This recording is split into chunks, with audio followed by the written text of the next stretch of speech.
Today we have 5 sessions, 2 in the morning, 3 in the afternoon, and we have a music performance in the evening by Priya Purushottoman.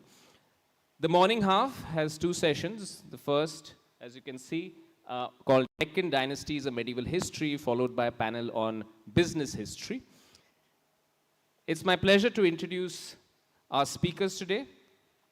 Hemanth Kadambi is an archaeologist and educator. He's an associate professor at Shiv Nada University, Delhi, and he also serves as the head of the Department of History and Archaeology. He's the director of the Maski Archaeological Research Project, which recently concluded major excavations in North Karnataka.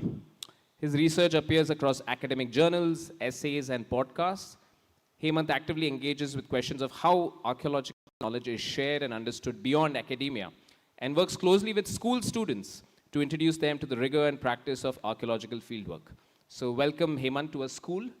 This is where you should be. Uthara Suvrathan is an archaeologist and a historian. Uthara Suvrathan is an archaeologist with a background in history and anthropology. She studied history at St. Stephen's. She's studied ancient Indian history and did a PhD in anthropological archaeology.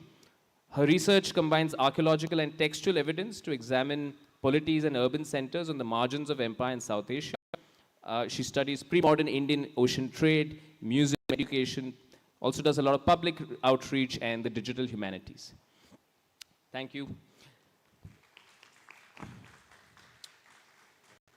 Third, we have Anirudh Kanisetti, historian specializing in ancient and early medieval India. He's the author of Lords of the Deccan, Southern Indian, from the Chalukyas to the Cholas. He hosts 2 podcasts, Echoes of India and Yuddha, the Indian military history podcast.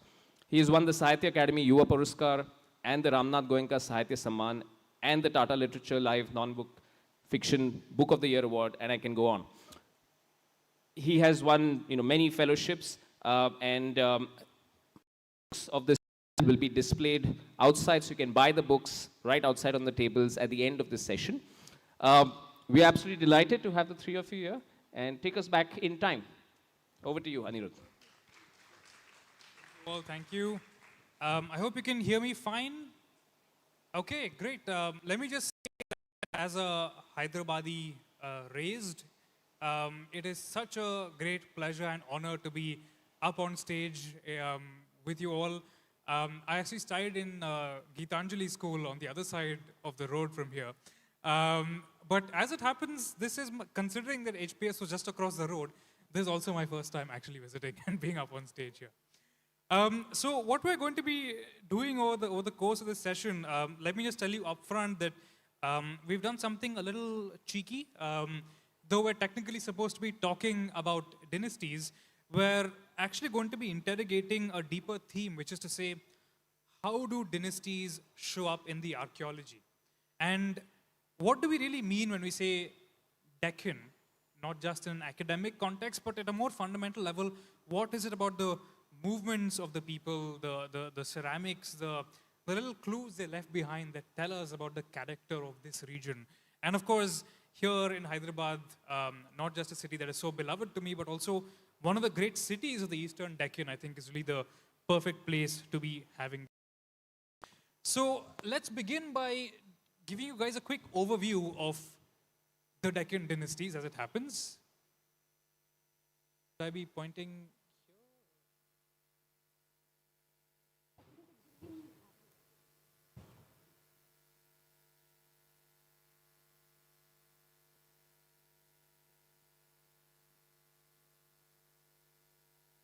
here? Give us 1 second, folks.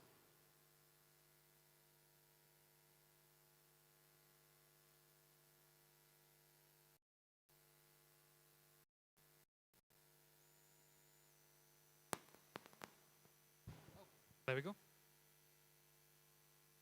Can I have the... Oh, there we go.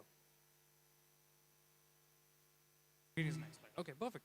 So when we think about the Deccan, of course, I think partly as a result of contemporary historiography, there's a tendency to think of the Deccan as 3 distinct units. You have Maharashtra, you have Karnataka, you have Telangana, of course. And of course, you have a whole bunch of fascinating dynasties that typically tend to be imagined as belonging to one or the other state in a sense. So of course in Telangana, we're familiar with our Qutub Shahis and our Kakatiyas. Of course, their architectures are present in the city, and they're also included in the state's little logo. But even earlier, you have dynasties like the Vakatakas, who commissioned the spectacular caves of Ajanta, so influential in Asian art history. You have the Chalukyas, the Kadambas, who are going to be getting into over the course of this session. And as you advance through time, what you see is this almost never-ending and fascinating churn, the rise and fall, cyclically almost, of great dynasties. You have the Rashtrakutas, one of the most important medieval dynasties that exchanged embassies and trade with the broader Abbasid world in the Middle East. You have various branches of Chalukyas, and by the high period from the 10th to 12th centuries, you have some of the most spectacular architectural remains, of course. The great Toranas of Kakatiya Warangal, the spectacular star-shaped temples of the Hoysalas in Belur and Halebeedu, not too far from Bangalore. But to come to, I think, one of the most fundamental questions, and to welcome Uthara and Hemanth also into our conversation, I remember reading during one of my random little rabbit hole phases last year, I started reading about Central Europe. And Central Europe, especially in the 20th century and a little before, had this profound nationalist and ethnic sense tied especially to the Slavs. Now, a lot of the nationalist literature about the Slavs insisted that they were this peaceful people who were conquered by the Germanics, who were egalitarian, and so on and so forth. And in the introduction to this volume, I came across this line that seared itself into my memory, which said, "Archaeology rarely confirms the picture that is conjured up by texts." And I think a historian talking to archaeologists really is the perfect makeup for a panel to delve into this question. Can you guys give us a bit of an insight into your areas of work? What kind of approach do archaeologists have, and what did you end up finding over the course of your research? Thanks, Anirudh. That's a great question. And over the course of the next hour, we'll be talking about some of these places and some of the things we have found and what it tells us. So today, I'll be talking about this little city called Banavasi. So why was I interested in the city? This city is famous as the capital of an early Karnataka-based dynasty called the Kadambas. And so everyone knows, or many people know, of the Kadambas of Banavasi, and they are associated with each other. And so I went looking for the Kadambas through their capital city. And I'll tell you what I found. So how did I go about... Sorry, it's not changing. Yes. So what did I do? I went looking at the city itself.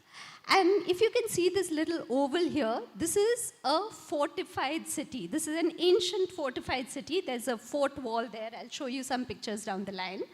And I wanted to find out what happened in that city and what happens around that city. So the way archaeologists go about it is that we argue that over time, people and historical processes change the landscape. They change the landscape through construction, through destruction, through moving things around, leaving things behind. And our argument then is, if we find those things and we study them and we analyze them, we can access some of those processes and things that happened in the past because people moved those things around. So I said, okay, so I did a survey, an archaeological survey around this city of Banavasi in a 50 square kilometer. And what is archaeological survey? It is walking. So it is systematically walking and trying to cover every inch of that ground. And by every inch, let's not talk about snakes and goats and electric fences. That's a whole different story. So within reason, every inch of this ground, and recording everything that we found. And the end result is that we found a lot of stuff. So we found over 300 sites, and I ended up organizing them temporally. So the end result is that I was able to talk about how the city changes over time through the things that were left behind or in and around the city. And I want these slices, these time I'm showing you, are artificially created by me. So I'm telling you that these are the 3 phases that I want to talk about. But in reality, it is much more continuous. So, you know, things are happening throughout. It's not like there's this sharp dividing line where suddenly a temple is no longer in use. So it is much more messy, but for ease of talking about it, I have split it into 3 phases, and don't worry, I'm not going to be talking about all these 3 phases. I'm just talking to you about the archaeological process, I guess. So, and then over to talk about what he did. Thanks, Uthara. It's great to be here. Thank you, Anirudh. Thank you, Uthara, and thank you, HLF, actually, for this invite. This is a great opportunity for all of us to meet and speak a little bit about our research, but hopefully not make it too academic or esoteric. But in the vein of what Uthara was just saying, the archaeological process is quite different from how the historical kind of research unfolds. While we might be familiar that historians look at written documents and records of the past, art historians look at sculpture, architecture, imagery, archaeologists look at just stuff. Or what we, in our vocabulary, might just label as stuff, but it's things like, little broken pieces of pottery, metallic sort of remains, bricks and tiles and those kinds of things, including architectural fragments, if you come across them. So some of the pictures that Uthara showed are quite typical of how the survey kind of progresses. And my research as well on the Aihole region of the early Chalukyas, or the Badami Chalukyas, unfolded in a similar manner. So Aihole, of course, is located up there, and a 25 square kilometer area is what I had taken up for my doctoral research survey, of which I found out very quickly, 25 square kilometers of walking over this space was nearly impossible to do. You have a limited amount of time, limited resources, limited number of people, limited skill with people that you're working with. So the practical realities of the logistics of how an archaeologist works is teamwork, and you're limited by everything that your team brings to the table as well, including the main researcher. Did you have any experienced rock climbers in the group? Not experienced rock climbers, but people who are intrepid rock climbers who are going to run away the first sight of bear's cat or something like that. That's happened.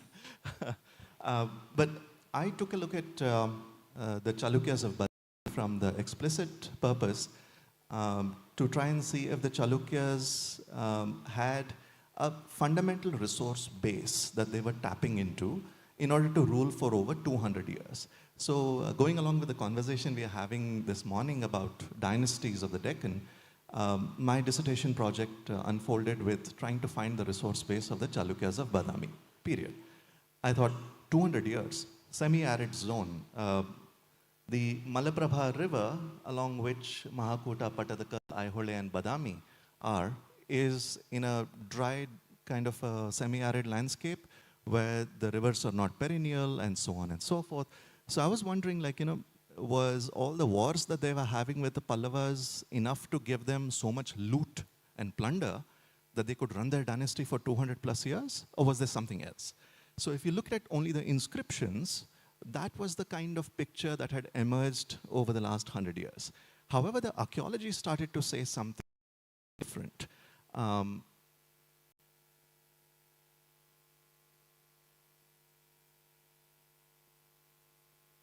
If it move, there we go. I think we've gone too far forward. I think we might come back to it. So what I will do is leave it for the moment here and let Anirudh, you can take over at this point and talk about how the empires themselves are reconstituted around this point in time and come back to it. Sure. I think this is the result of us putting together the slides in the last 10 minutes before our talk was due to happen. Um, but to come back to what you were saying, Hemanth, is this question of tying into what Uthara was saying. I would say not just in the historical imagination, but more generally in the public imagination now. We tend to think of dynasties and kings as, in a sense, being the prime movers of history, right? We're not making movies about the evolution of this pottery style in this region of South Karnataka. We're making movies about this king was awesome and he beat up the bad guys, which very intriguingly is the picture that also emerges, as you said, Hemanth, from their inscriptions. Right? That's really the image they want to project, and that's something we'll get to a little later. We'll do a little dramatic reading of one of these medieval inscriptions as well.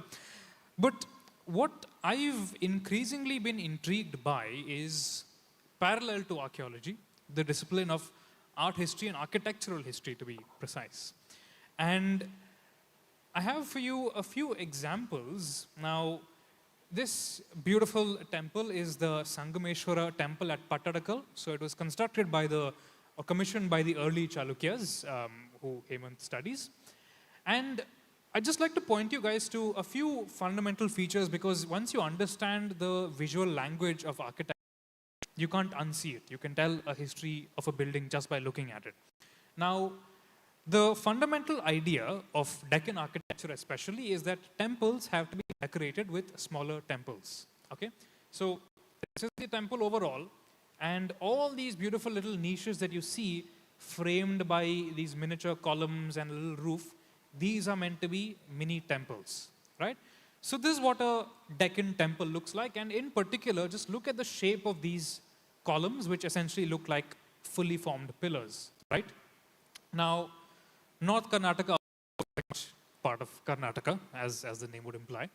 But let me give you an example here from South Karnataka, and these two beautiful shrines are in Bangalore itself. So this is called the Bhoganandishwara temple, so it's not too far from the Bangalore airport. And this is the Begur temple in southern Bangalore. And what you'll see, if you were to look at the shape of the columns here, is that rather than have a fully formed column like what we saw in the previous slide, right? So you see these are fully formed columns, right?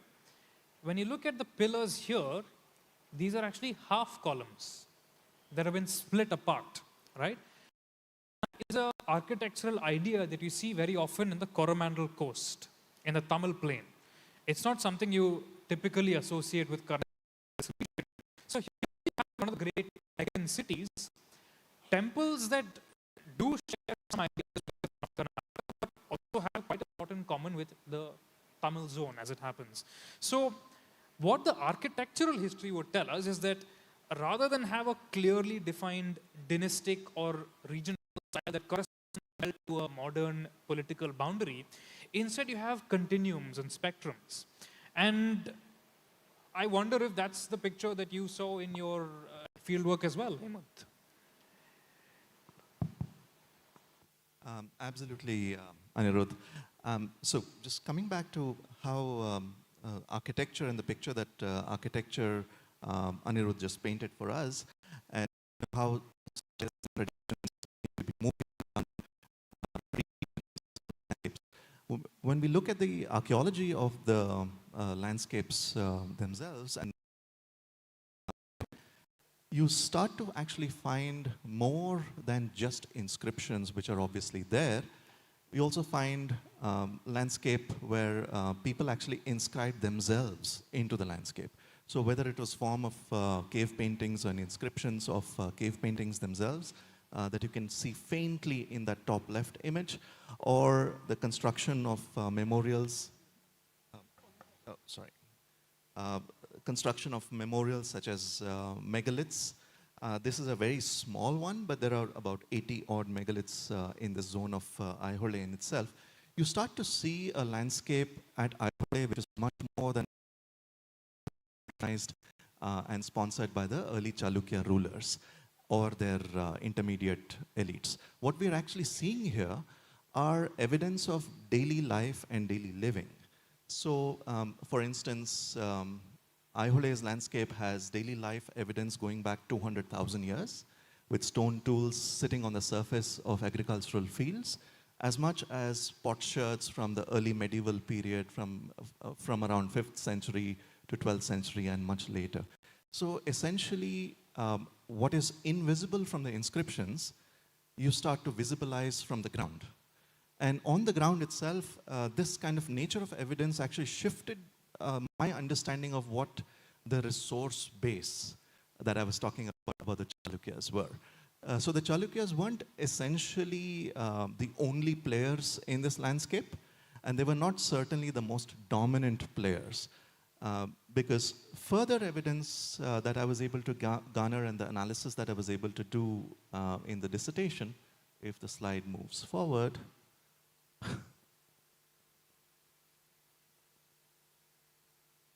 okay. This is something which is very nondescript, but it's actually a megalithic cairn. So it's a bunch of stones that have been piled up on slightly elevated land, which is an archaeological feature of the presence of perhaps a memorial from previously as well. So these are the kinds of archaeologists are always picking up from the ground in order to understand what else might have been happening other than the grand narrative of history that has come down to us through either tradition or through actual history writing in itself.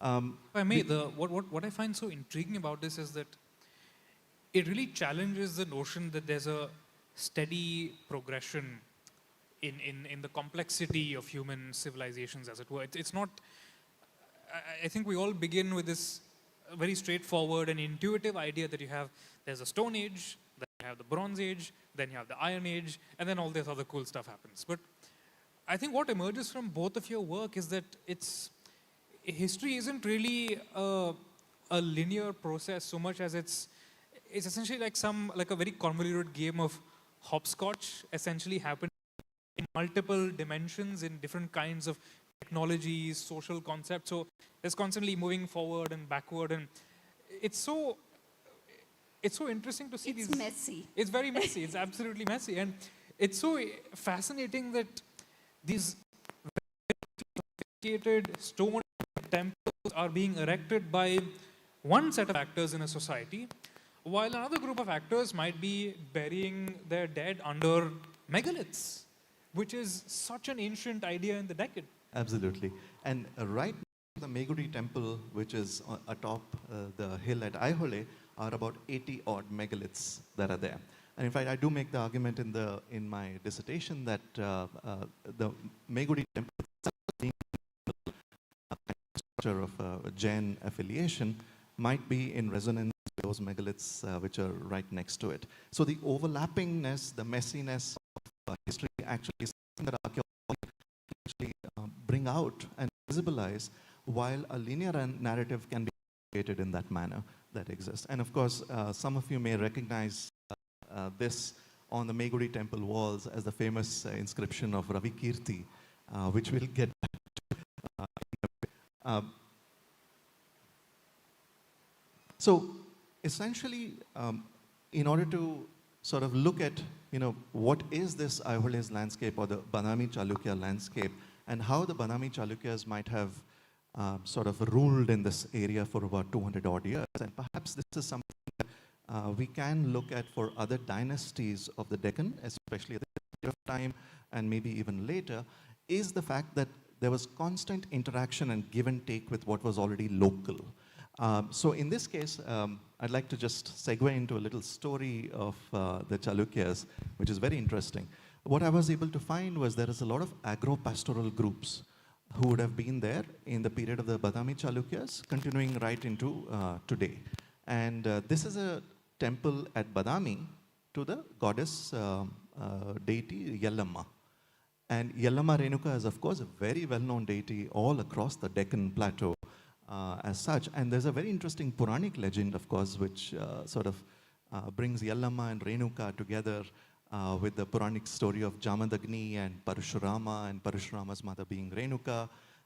And the pastoralists that Gunther Sontheimer, the ethnographer, German ethnographer, documented from Maharashtra's Gavalis and Dhangar stories, suggest that Yellamma is sort of related to another deity who in the Puranic mythology is supposed to have blocked the path of Sagara's 60,000 sons from going down into the Deccan.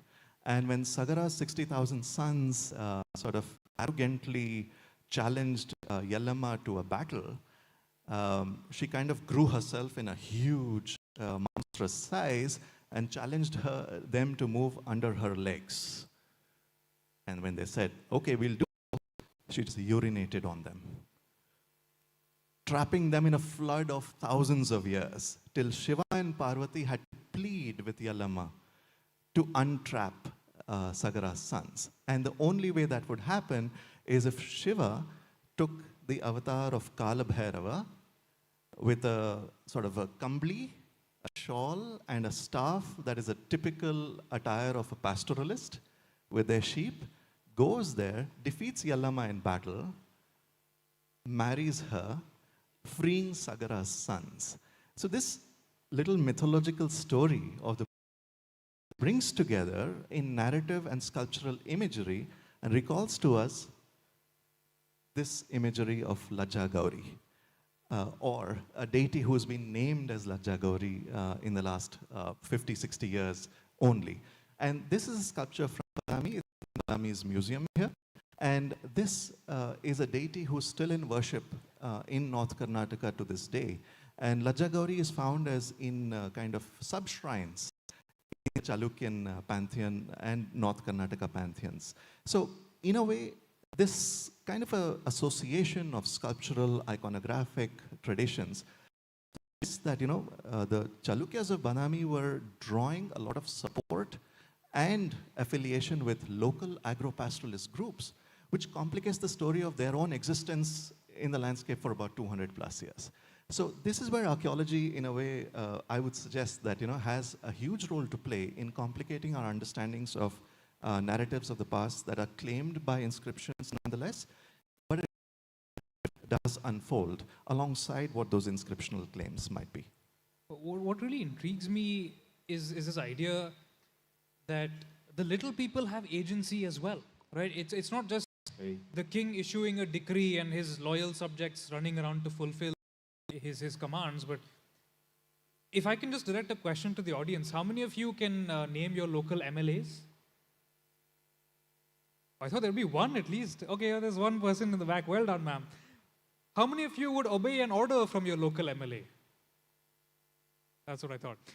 But somehow, living in a society where it is far more centralized than any medieval polity ever was, the idea of unquestioning submission to political authority is completely alien to all of us sitting here in the audience.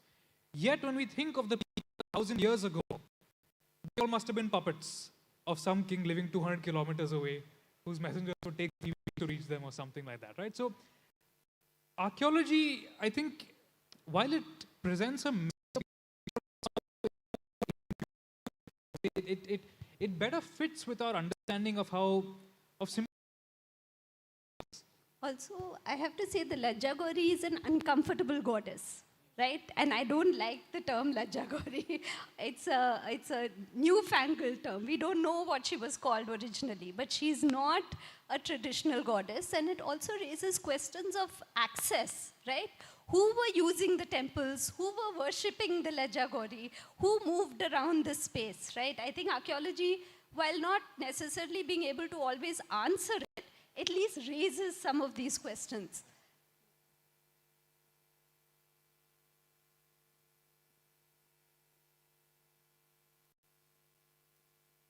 I think no presentation is complete without a technical glitch, right? That makes it a real presentation.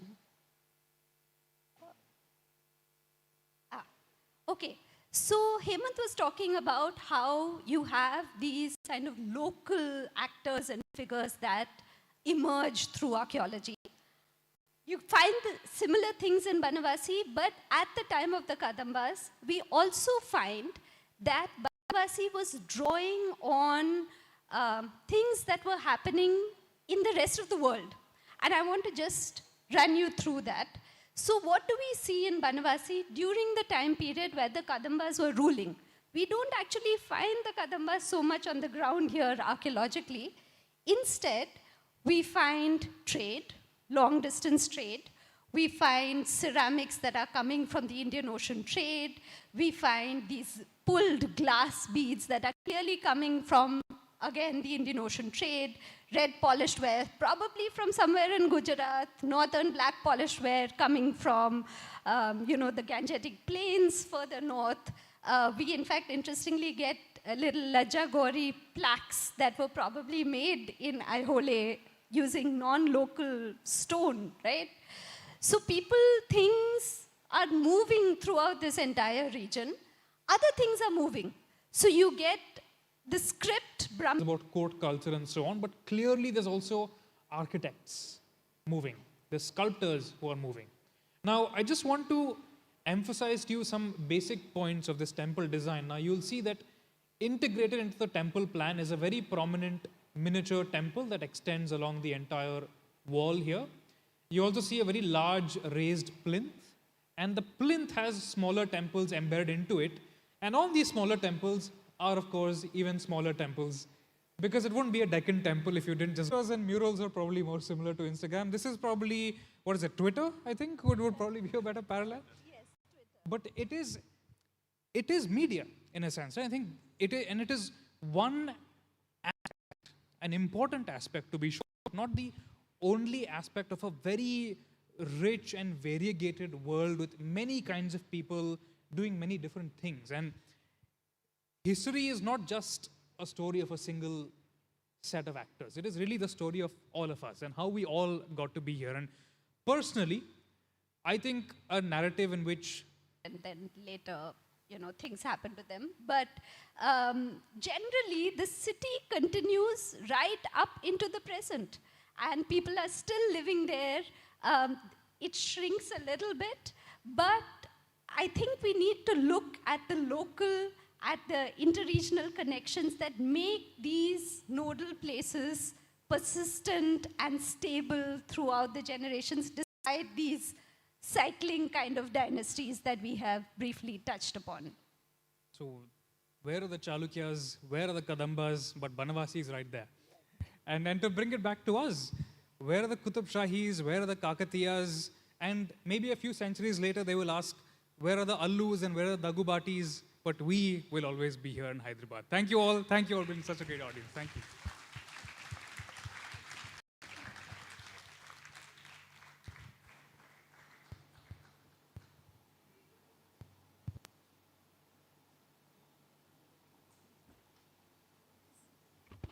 The session is open for questions.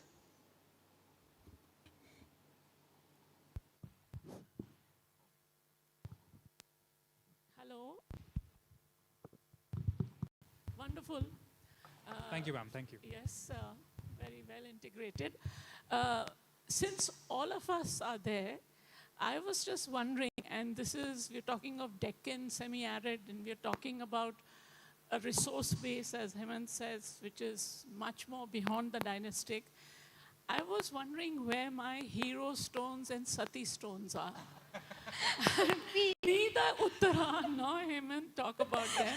And more than the megaliths, I think these cattle raiding groups and these pastoral communities were linked very closely to that. So my obsession with the pastoral remains, Hemanth, and I would like you all to just say a few words about... We culled that image in the 5 minutes before this presentation, but we had talked about it. Okay. Go ahead. In any case, you all can comment thank on you. Thank you, Professor Parashar Sen. Thank you very much for coming and listening to all of us. And thank you very much for raising that question. Yes, so the hero stones or memorial stones are actually some hero stones, quote unquote, are sort of sculptural imagery, usually on in fields, fallen warrior, hero. These kind of hero stones are erected in the memory of a single warrior who probably fell in battling cattle raids or saving the honor of women in the village. Sometimes they do carry inscriptions. Around 6th century AD, there are inscriptions on the hero stones. By about 9th century AD, especially in the Deccan, as Professor Parashar Sen was alluding to, Deccan is the heart of where most of the hero stones in the subcontinent actually occur. And there's something about this kind of a military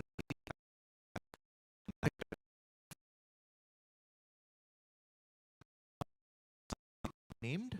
There is one Badami Chalukya inscription that does name one of the heroes at Badami itself. But other than that, most of the hero stones are of fallen heroes who are unnamed.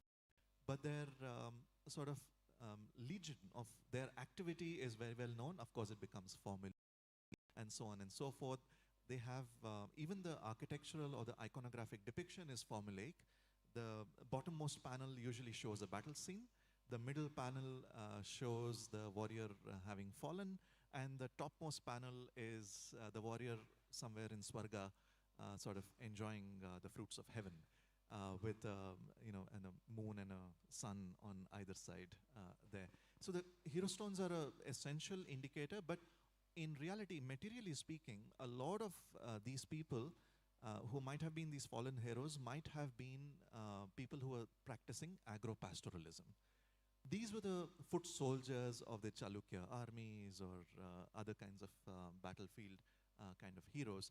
And that's one more way in which we can visibilize non-elites, so to speak, in the field. And thank you, Parash Sen, for that question. Just to add that I think that these hero stones tell us about the local story, right? It paints a picture of small-scale conflict between villages. It tells us what was valuable, and it tells us this underlying narrative of not just the kings fighting these major battles and claiming to destroy Banavasi, but also small little cattle raids between villages, people dying, their dogs dying. You know, hero stones sometimes have a favorite hunting dog that has also fallen defending its master. So it tells us these human stories, your democratization. What I find so intriguing about hero stones, I think, are actually probably the largest corpus of medieval military activities that we have. Much more numerous, actually, than inscriptions are.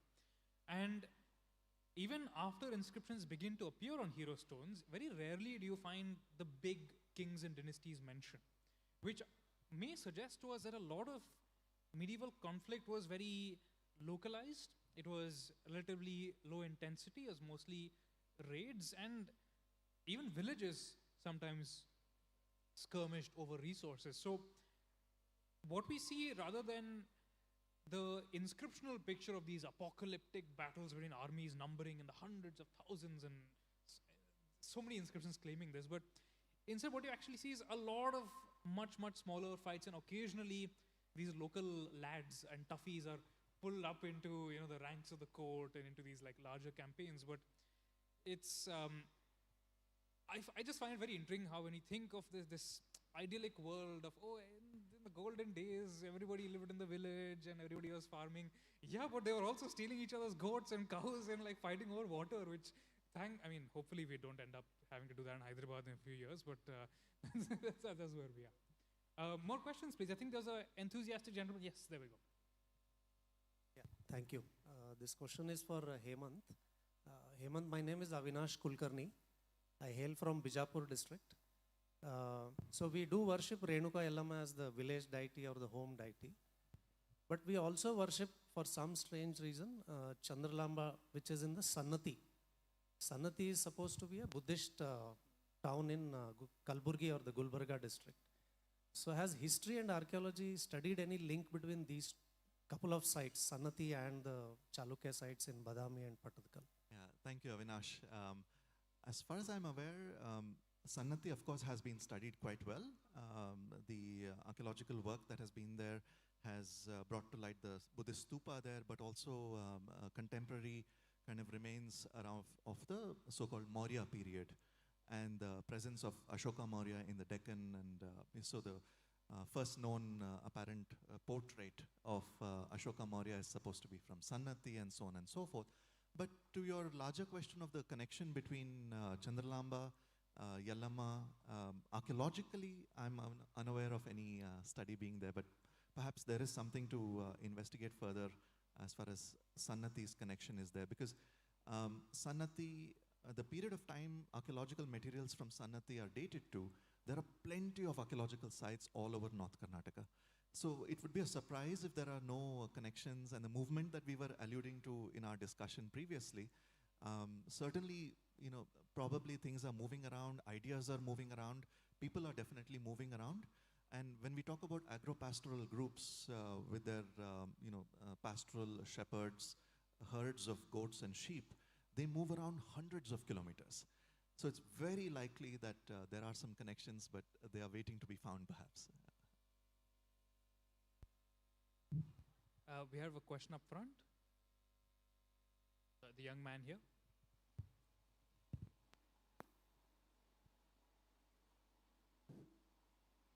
Hello, thank you for the superb session. So my question is, do we find evidence of the decline of the Chalukyas or the Kadambas being reflected in the archaeological sites or record?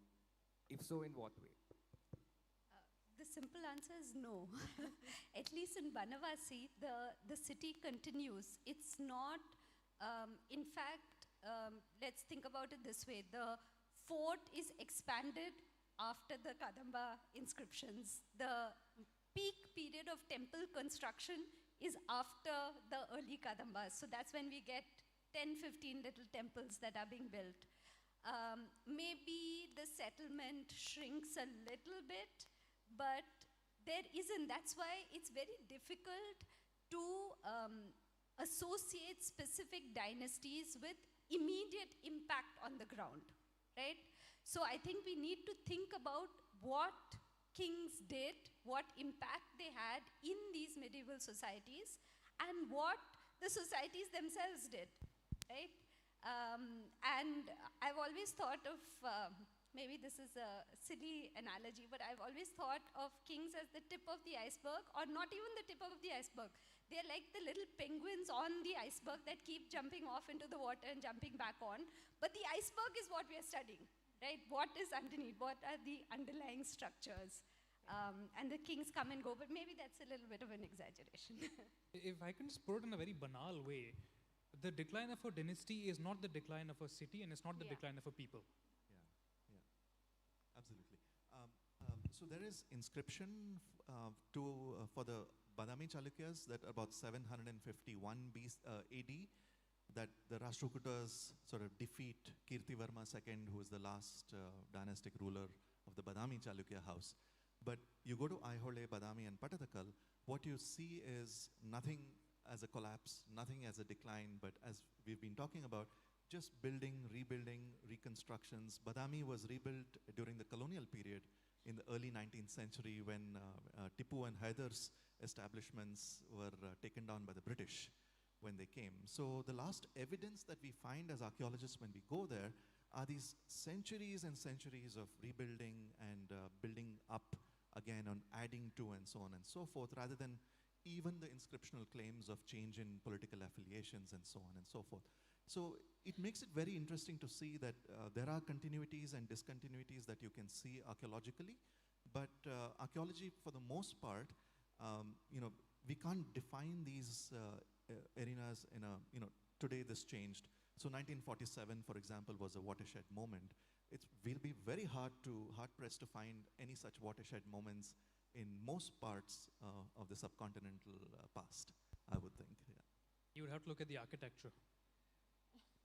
But I think just to add a caveat to this point about medieval military activity and what might remain in the archaeological record, there have been a bunch of interesting studies of Maya cities in Mexico that have found that in a few cases when kings claim to have destroyed an enemy town, there's a destruction layer, there's ash in the archaeological layers. But I wonder if that's something that you've seen in Indian archaeological context as well, or if there were movements of people, refugees, fleeing armies, is that something that would even appear in archaeology? It does in some context. It does in some context. We do find, but then that's not destruction, it's just change. Like if you have like huts and battle and daub structures, you may find a very thin layer of ash and then another structure. So there's a hell lot of continuity, and you know, there's not that stark, you know, destruction and then sudden change. Cities are abandoned in some parts for reasons which are not political, largely. It's ecological. So, yeah. You want to add? I just jumped in. No, I think that's a great point. Yeah. Thank you, Disha. Thank you. I had to. It was an archeo question. Yeah, no. So Thank you for we have jumping. time for one more question. Okay. Thank you. Thank you for the great talk. This is regarding Chalukyan architecture. It is very fascinating to see the development from cave temples to structural temples. So what I observed when I visited Badami, Aihole and all is the shikaras or the temple towers, they are different. We can see the pyramidal structures and also the wall-shaped temple towers. So why is there, in the same complex, we can see different temple towers? Is there a reason for that? And regarding Belur, like it is so fascinating to see the intricate carvings on the temple. It is like very overwhelming to understand all that. And the temple structure is also star-shaped. Is that the reason why the temple does not have a temple tower? Oh, the reason it doesn't have a temple tower is because we let it fall down. So there are photos from the 19th century which show us what the temple tower looked like, but very intriguingly, the style of the temple tower in Belur was the North Indian style curvilinear shikhara, right? And that's also the shape of the temple, of the tower that you see in Pattadakal in a few cases, and also here at Alampur. Now, the reason for that has been a matter of long debate, and as somebody who loves Deccan architecture, it's a little annoying to look at the earlier historiography because it insisted that, oh, the Deccan is just a crossroads. So it's just borrowing something from North India and something from South India. That's why you're seeing these temples, right? But the recent scholarship, especially of Subhashini Kaligotla at Yale, has suggested that we must think about agency. Why were they built in this particular way? It's not just a mindless process of borrowing. And the reason we think that was happening at that time was because the Chalukyas were trying to assert claims of sovereignty over the Gangetic plains as well. So King Pulakeshin II, who we talked about, he had defeated a North Indian ruler, Harshavardhana. One of his descendants later led a raid into Madhya Pradesh, may have got as far as the Ganges before getting kidnapped, unfortunately.